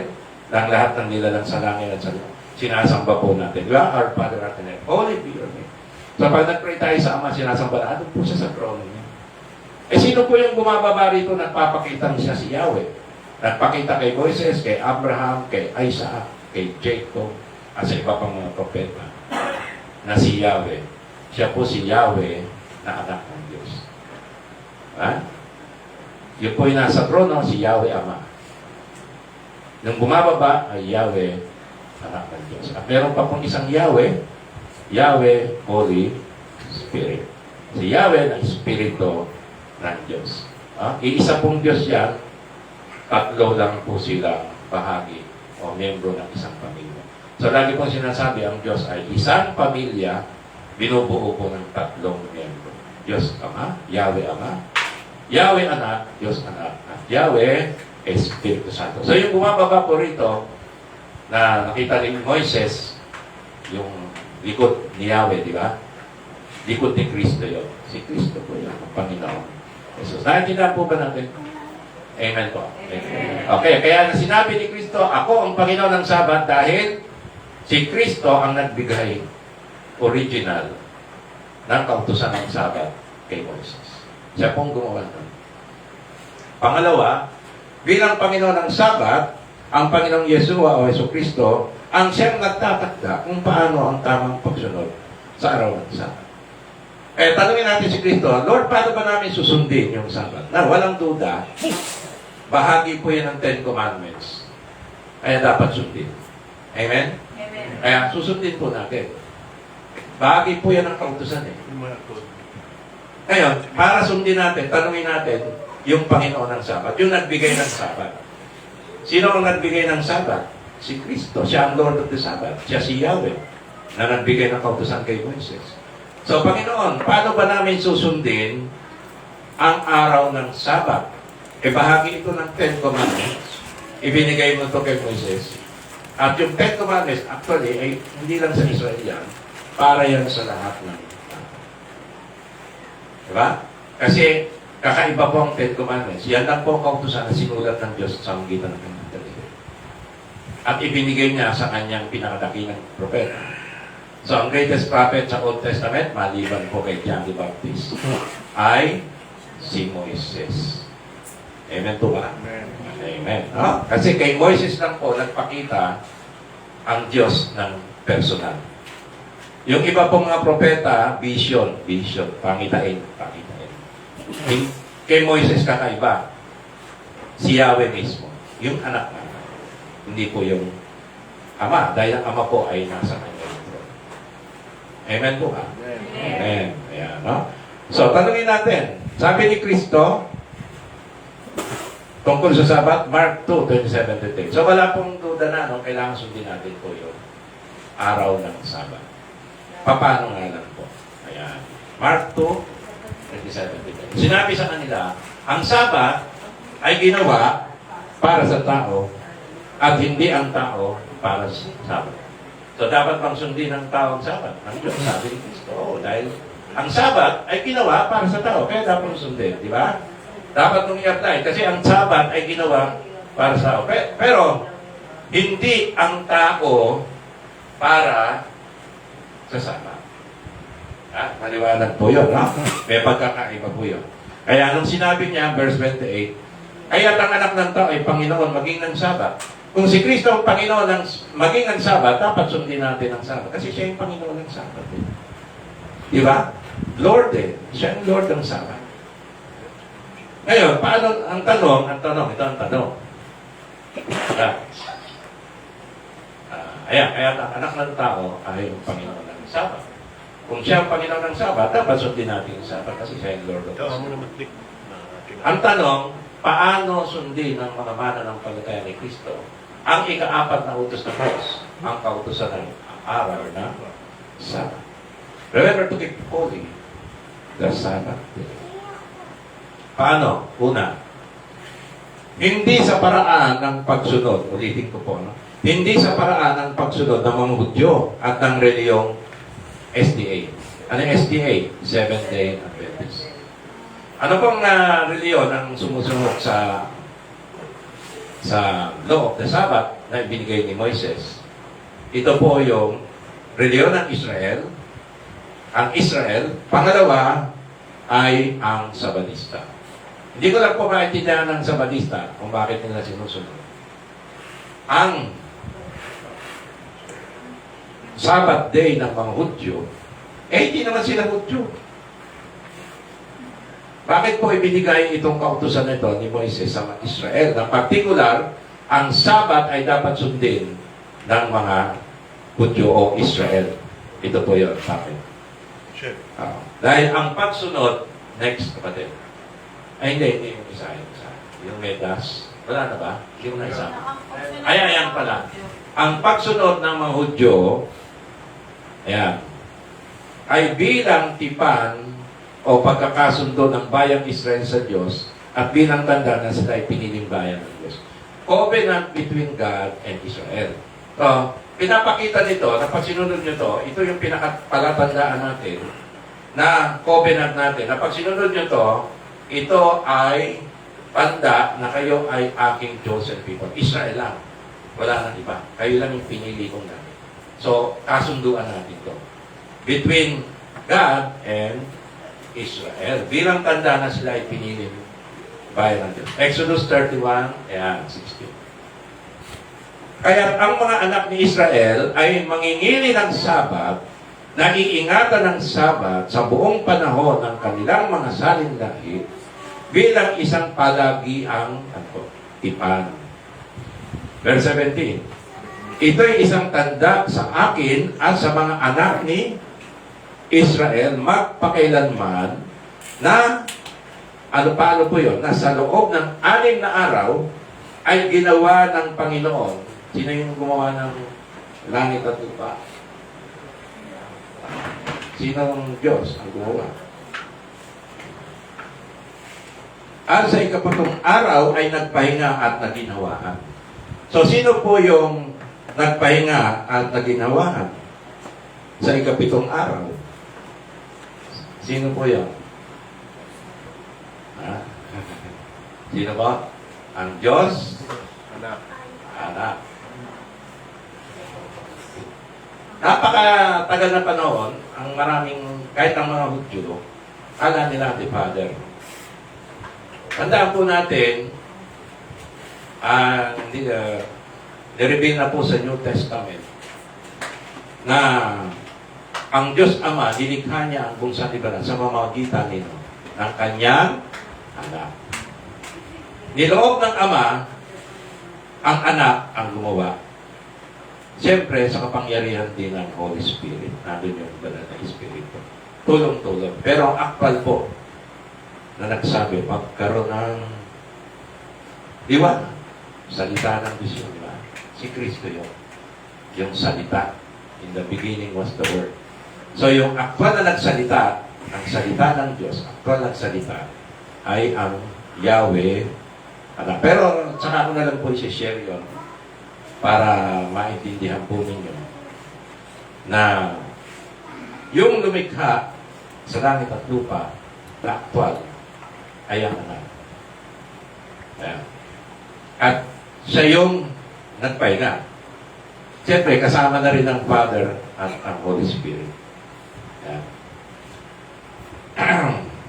So yung tanda ng Diyos ni Kristo, actually, tipan ng Diyos yun, kasama si Kristo, at ng Israel, magpakailanman, ay nakapattern sa creation ng ating Panginoon. Ha? Ano po yung creation ng ating Panginoon? Na sa loob ng 6 na araw ay ginawa nino ng Panginoon ang langit at lupa. At sa 7 araw, siya ay nagpahinga at naginawa. Nakapattern po sa creation nila ng Panginoong Yesus. Ang Sabat. Kaya yung pagsunod ng Israel ay tipan nila sa Diyos. Na bakit nila susundin? Dahil ang Diyos ang nagtrabaho sa loob ng 6 na araw, si Kristo. At sa 7 araw, nagpahinga siya. Ano po ang unang araw ng linggo? This is the first day, sabi ni Kristo, di ba? This is the first day. Second day.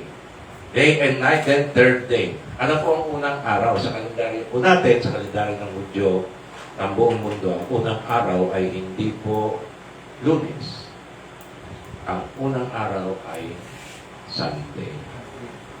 So, Sunday, Monday, Tuesday, Wednesday, Thursday, Friday, 6 na araw nilikha ng Diyos hanggang Biyernes.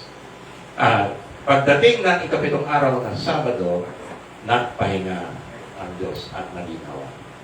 Yun po yung sinusunod ng Israel. Sabado. Kaya Sabado po yung Sabat nila.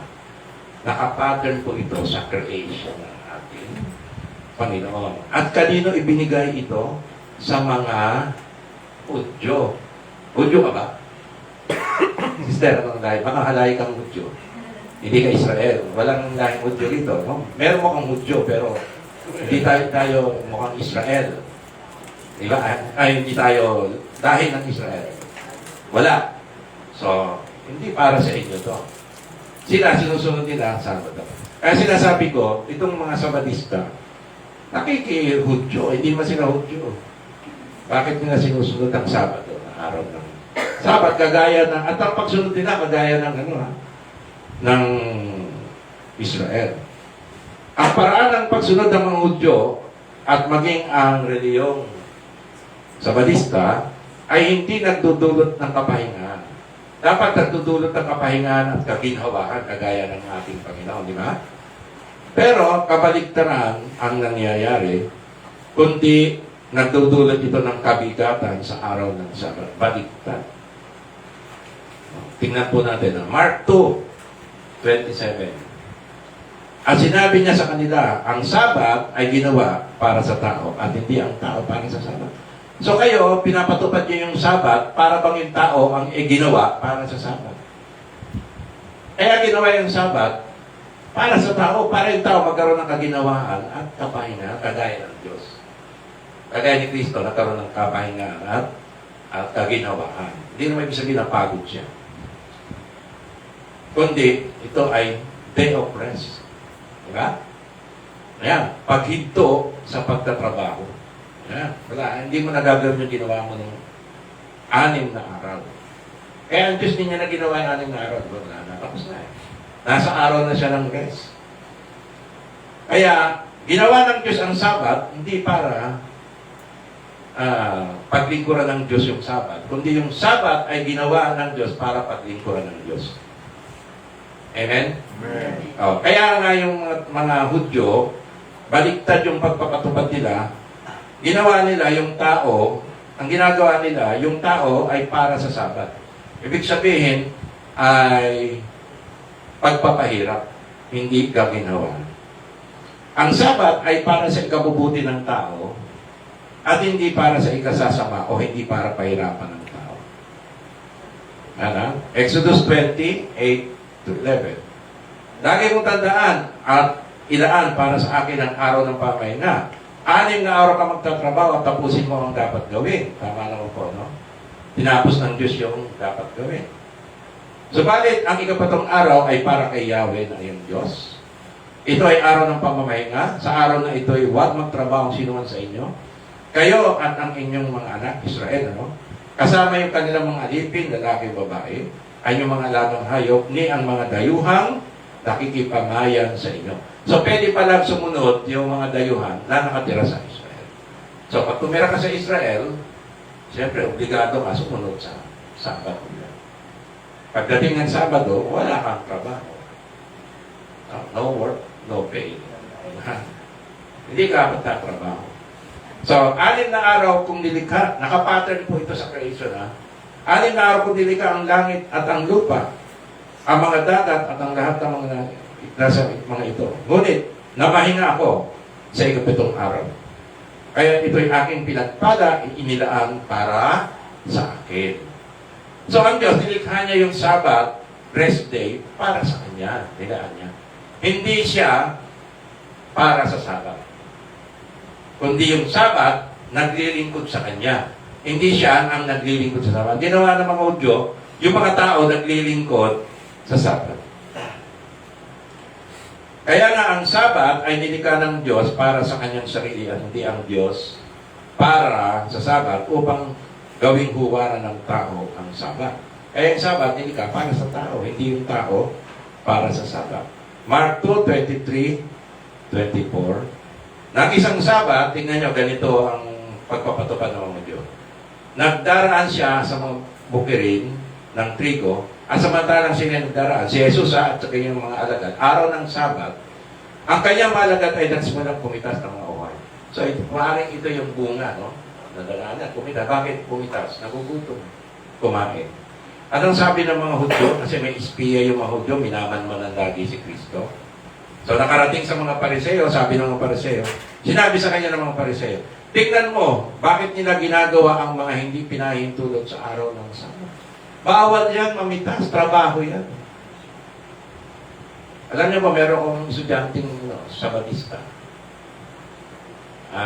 May estudyante po kaming Sabatista. Kumuha po siya ng special exam dahil natapat po yung exam ng Sabado. Bakit di mo kinuha ng Sabado? Bawal po sa amin. Bawal sa amin mag-aral ng Sabado dahil Sabatista. Anong kurso mo? Seaman po. Lumipat ka na ng kurso, sabi ko. Dahil sa dagat, walang pahinga. Dire-diretso. Sabado, may trabaho. Hindi pwede sabihin mo, Sabatista ako eh. Kaya hindi ako pwede magtrabaho. Iitsa ka sa dagat. Itatapong ka sa dagat pagka seaman. So, pagpalit ka ng kurso. Siguro yung kurso na hawak mo yung oras mo. Hindi pwede ka rito sa... Kaya walang Sabatista na seaman. Hindi pwede. Tuloy-tuloy po ang trabaho sa barko. Ha? Ayan. So, sa kanila, ay bawal po yung magtrabaho. Miski yung maglakad, ano, 1 kilometro lang, pag lumagpas ka, bawal na yun. Ha? So, pag nagutom ka, bawal magluto. Sabado eh. Sabat. Paano sila kumakain? Yung, pag darating po yung Sabat, yung pagkain lulutuin na lang ng Friday, pang 2 araw. Kaya huwag kayo magluluto na mapapanis. Dapat, ano ba yung tumatagal? Adobo. Di ba? Ano pa? Bagoong. paksiw, prito. Bagoong. Yan po yung, bagoong. Kahit isang taon yata yan, Brad, eh. Ganun pa rin ang amoy niya. Hindi mo halata na patis, eh, kasi sama na ng amoy. So, ganyan po yung mga, bawal maligo, bawal magluto, magugutom ka. Sorry. Kainin mo yung diluto mo kahapon. Yan ang kainin. Pagpapahirap po. Matthew 12:9-14. Umalis si Jesus doon at pumasok sa kanilang sinagoga, araw ng Sabat yun. Kasi araw ng Sabat, pwede kayong sumamba sa Panginoon. Diba? Araw ng Sabat. Yan ang gusto ng Panginoon. At doon ay may isang taong tuyo ang isang kamay, para siguro paralyzed yung isang kamay niya. Siya ay tinanong nila, matuwid bagang magpagaling sa araw ng Sabat. Ibig sabihin, naayok pa sa batas ni Moises magpagaling sa araw ng Sabat. Trabaho yan, bawal yan. Mantakin mo, si Kristo yung nagbigay ng kautusan kay Moises. Siya yung pinagbabawalan nila na gumawa ng himala. At tinatanong pa nila kung labag sa batas yung pagpapagaling sa araw ng Sabat. Para maparatangan nila. Nagpagaling ka, sinusuway mo ang araw ng Sabat. Mantakin mo ang Diyos na nagbigay ng Sabat, sinusuway niya yung kautusan niya. Para sinasabi ng mga Hudyo, ikaw nagbigay ng kautusan tapos sinusuway mo. Anong klase kang Diyos, di ba? Nilabag mo yung utos mo. Parang ganun po ang mangyayari. Ngayon, sinabi sa kanila, sinagot sila ni Jesus sa verse 11, sino kaya sa inyo na kung mayroong isang tupa ay nahulog ito sa hukay sa araw ng Sabat, di ba niya ito abutin hangin? Nahulog yung tupa mo doon, mamatay. Anong gagawin mo? Mamatay yun. Ililigtas mo, emergency, di ba? Pero bawal yun. Trabaho yun. Sa mga Hudyo, trabaho yan. Sa kanila, merong buhat na na may limitasyon lang. Hanggang 1 kilo lang, pwedeng buhat. Lagpas na 1 kilo yan. Trabaho na yan, bawal na yan. Kita niya yung pagpapatubad ng mga Hudyo, pagpapahirap. Ang masakla, bawal maligo, kapatid mo. Nag-iinit ka na, Sabat na bawal maligo. Mahirap talaga kung Sabat na. Di ba? Init na init ka, doon ka lang magre-relax na walang trabaho. Gusto mong dito, lumublo sa swimming pool, Brad, Mag-relax ka, may yung kanyang, snack, Hindi mo magawa, bawal eh. Gusto mong magpa-spa, gusto mong magpa-parlor, di ba? Bawal eh. Araw ng yan, Sabat. Dapat Biyernes ka parlor. Ayun, ang sabi niya, hindi ba niya aabutin, hanguin? Verse 12. Gaano pa higit ang mahalaga sa tao? Kung yung tupa, ililigtas mo, tao pa kaya? Gaano pa nga higit sa na mahalaga ang isang tao kung siya kaysa isang tupa? Kaya, sabi ni Cristo, hindi bawal matuwid. Hindi bawal sa kautusan ni Moises. Kayo lang nagbabawal niyan. Matuwid na gumawa ng mabuti sa araw na Sabat. Mabuti pa yung magligtas ng tupa pang nahulog. Mabuti pa yung gumawa ng himala. Mantakin nyo, kapangyarihan ng Diyos ang paggawa ng himala, pipigilan nila. Hypocrites, di ba? Bawal bang maligo? Nainitan ka. Mabuti ba yung maligo? Mapepreskuhan ka ba? Ginawa ang Sabat para sa iyo, hindi ikaw para sa Sabat. Matuwid sa araw ng Sabat na gumawa ng mabuti. Pagkatapos ay sinabi niya sa lalaki, iunat mo ang iyong kamay, at inunat nga niya at naibalik ang dati. Magaling na gaya ng isa. Araw ng Sabat, gumawa ang Panginoon ng himala. Ay sa mga Hudyo, bawal gumawa ng mabuti. Hindi bawal gumawa ng mabuti. Hindi bawal mamitas. Mabuti yun, ikakainin mo yun, nagugutom. Ngunit umalis ang mga Pariseo at nagpulong laban sa kanya kung paano siya pupok sa inyo. Nagalit talaga yung mga Hudyo. Hindi nila mapasunod si Kristo ayon sa gusto nila. Siya yung Panginoon ng Sabat Kaya siya nakakalam paano susundin ang Panginoon. Ngayon, paano natin susundin? Hindi sa paraan ng mga Hudyo at ng Sabatista. Chaos yun. Magulo yun. Pagpapahirap yun. Paano natin susundin? Huli na to. Kundi sa paraan ng pagsunod ayon sa layunin at pagtuturo ng Panginoon ng Sabat. At hindi ayon sa pagsunod ng mga Hudyo at SPA. So, ano man sabi ni Kristo, paano susundin ang Sabat? Mark 2:27. Hindi masamang gumawa ng mabuti. Lahat ng mabuti para sa iyo, gawin mo sa araw ng Sabat. Diba? Araw, yan lang yung araw na pwede mong bisitahin yung kamag-anak mo. Eh, ang layo. Sige, go. Bisitahin mo yung kamag-anak mo. Yan lang yung panahon eh. Yan lang yung panahon na makapagsasamba ka sa Panginoon. Kasama yung mga kapatiran. Go. Yan. Kaya lang, ayan, balik din sa ano, ayan. Hindi, yung Mark 2. Ito yung sikreto. Sinabi niya sa kanila, paano natin susundin ang Sabat? Ang Sabat ay ginawa para sa tao. Hindi ang tao para sa Sabat. Eh, anong araw yun natin tayo magsasabat? Eh, ang mga Hudyo, Sabado. Anong araw? Colossians 2, verse 16 lang kada, babasahin ko. Kaya ang sino man ay huwag gumatol sa inyo tungkol sa pagkain, at inumin o tungkol sa kapistahan, o bagong buwan, o mga araw na huwag kayong humatol tungkol sa ang sino man, tungkol sa araw ng Sabat. Ano ibig sabihin? Yung Sabat ng mga Hudyo, huwag nating hatulan na mali. Yun ang Sabat, tipan ng Diyos sa kanila eh. Kaya sa kanila, yung Sabado, tama yun. Kasi yun yung ayon sa pattern ng trabaho ng Diyos. Yung paggawa ng Diyos, yun ang pattern. Amen ba? Amen. Okay, sa mga Hudyo yan.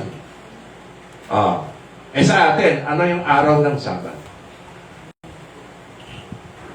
Ayan. Ano ba ang tamang araw ng Sabat? Lunes, Martes, Miyerkules, Huwebes, Biyernes, Sabado, o Linggo. Exodus 20, 8 to 11. Lagi mong tandaan at ilaan para sa akin ang araw ng pamamahinga. So, kailangan i-observe natin. Tama? Okay. Paano? Verse 9.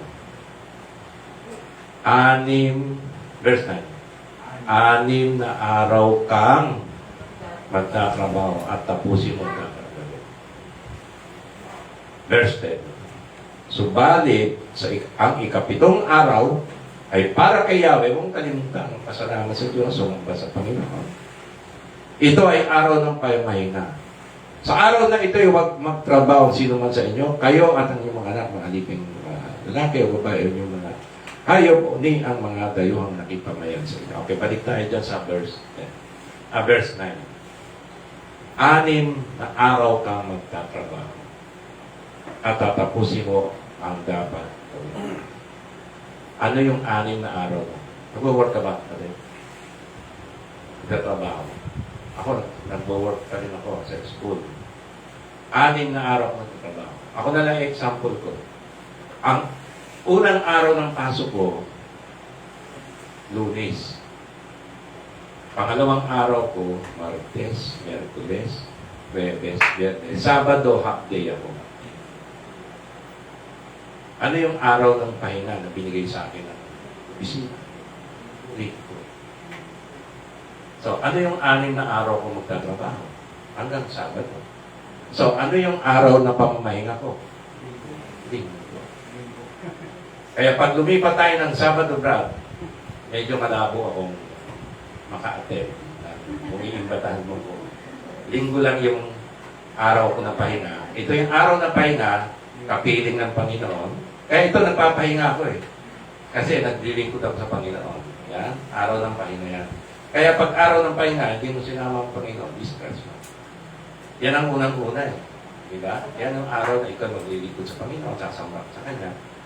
Ngayon, kung pare-pares naman tayong linggo yung pahinga, hindi magkasundo tayo, linggo tayo sumamba. Sama-sama tayo sasamba sa Panginoon. Amen po ba? Amen. Yun po. Eh, paano yung may trabaho ng linggo? Ito, tanongin mo sa kanila. Ano ba yung araw ng araw ng trabaho mo? Eh, may pasok ko ng linggo. May pasok ko ng Sabado. Ang binigay sa akin, Biyernes eh. Eh, di yan ang araw ng pahinga mo, sumamba ka sa Panginoon, kaya na mag-isa ka nga lang kasi wala kang kasabay. Maghanap ka ng kasabay mo na Christian na para Friday naman kayo sasamba. Amen ba? Amen. Eh kung Sabado naman, alas 4, uwi kayo maaga, maka-attend ka rito. Ay, Sabado, Linggo pala, maka-attend ka rito. Kaya nga sabi ni Kristo, ang Sabat ay ginawa para sa iyo. Kaya yung Sabat ang mag-a-adjust para sa iyo. Hindi ikaw para sa Sabat. Hindi ikaw mag-a-adjust. Eh, Sabado, fix na. Di Sabado na tayo lahat. Hindi ko ganun. Sabi ni Kristo. Sa mga Hudyo lang po yun. At ewan ko itong Seventh Day Adventist, nakikihudyo sila. Bahala sila sa buhay. Ha? Naintindihan po ba ninyo, mga kapatid?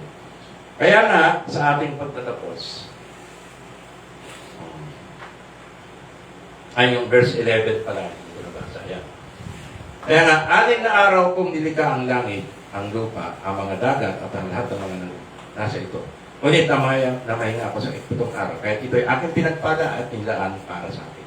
Kaya ang araw na Sabat, ano man po yung araw ng pahinga binigay sa atin ng Diyos, ay yun po'y pahalagahan natin. Sapagkat yun po'y pinagpala niya at nilaan para sa akin. Kaya huwag po nating hatulan yung mga kapatid natin, ang day off nila ay Wednesday ang Sabat nila. Doon nila inaalala ang Panginoon at doon sila nagpapahinga ng kanilang katawan. Pinapahinga po nila yung kanilang katawan dahil nagtrabaho po ito ng 6 na araw. Amen po ba? Amen. Ano ang day off mo, kapatid? Sabado ka? Pahinga mo? Sabado? Everyone po, Nag-iiba. Ay, nag-iiba yung Sabat mo. Diba? Kaya lang, pag araw niya ng Sabat, huwag mo nang paglabahin siguro. Kasi para ma-relax yung katawan niya. Medyo para ma-recharge. Kasi nagtrabaho na ng 6 araw. Okay?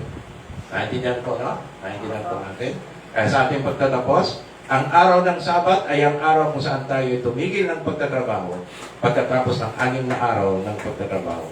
At nagkaroon tayo ng araw ng pagpahinga para sa ating sariling kapahingahan kagaya ng Diyos. At sa araw din ito ay huwag natin kalimutan magpasalamat sa Panginoon at magpuri po sa Kanya. Tayo po yung muko.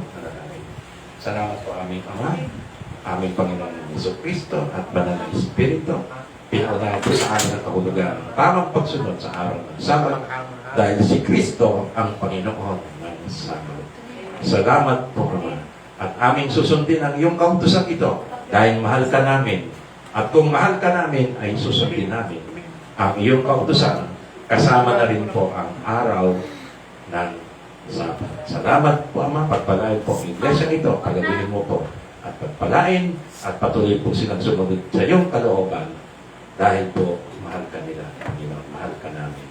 Panginoon. Sa pangalan ng Panginoong Jesucristo. Amen. Amen.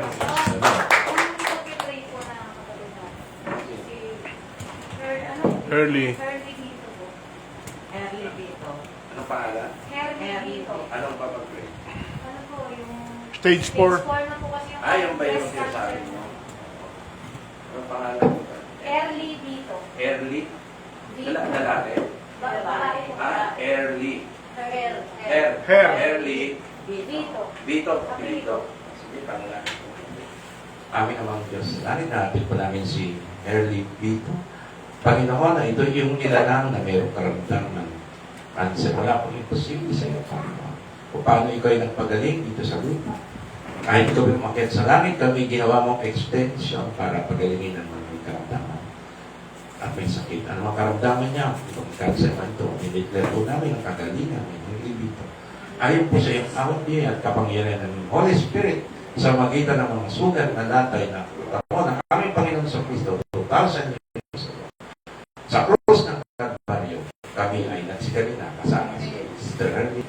Sa pangalan ng Kristo, lumayas ka sa sakit na cancer sa kanyang katawan ngayon. Oras na ito, at dadalangin namin ang si Hermie dito ay makakilala ng lubusan at mabahagi na ng iyong mensahe. Salamat po sa pangalan ng Panginoon Jesucristo. Pinapalaya namin sa cancer si Hermie Vito, Sister Hermie Vito, sa pangalan ng Panginoon Jesucristo. Amen.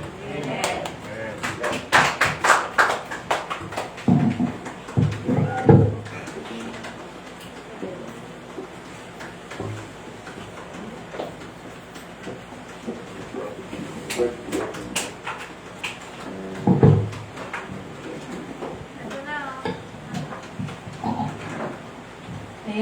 po tayo matapos, muli po natin awitin ang kamangha-mangha. Magsitayo po tayo.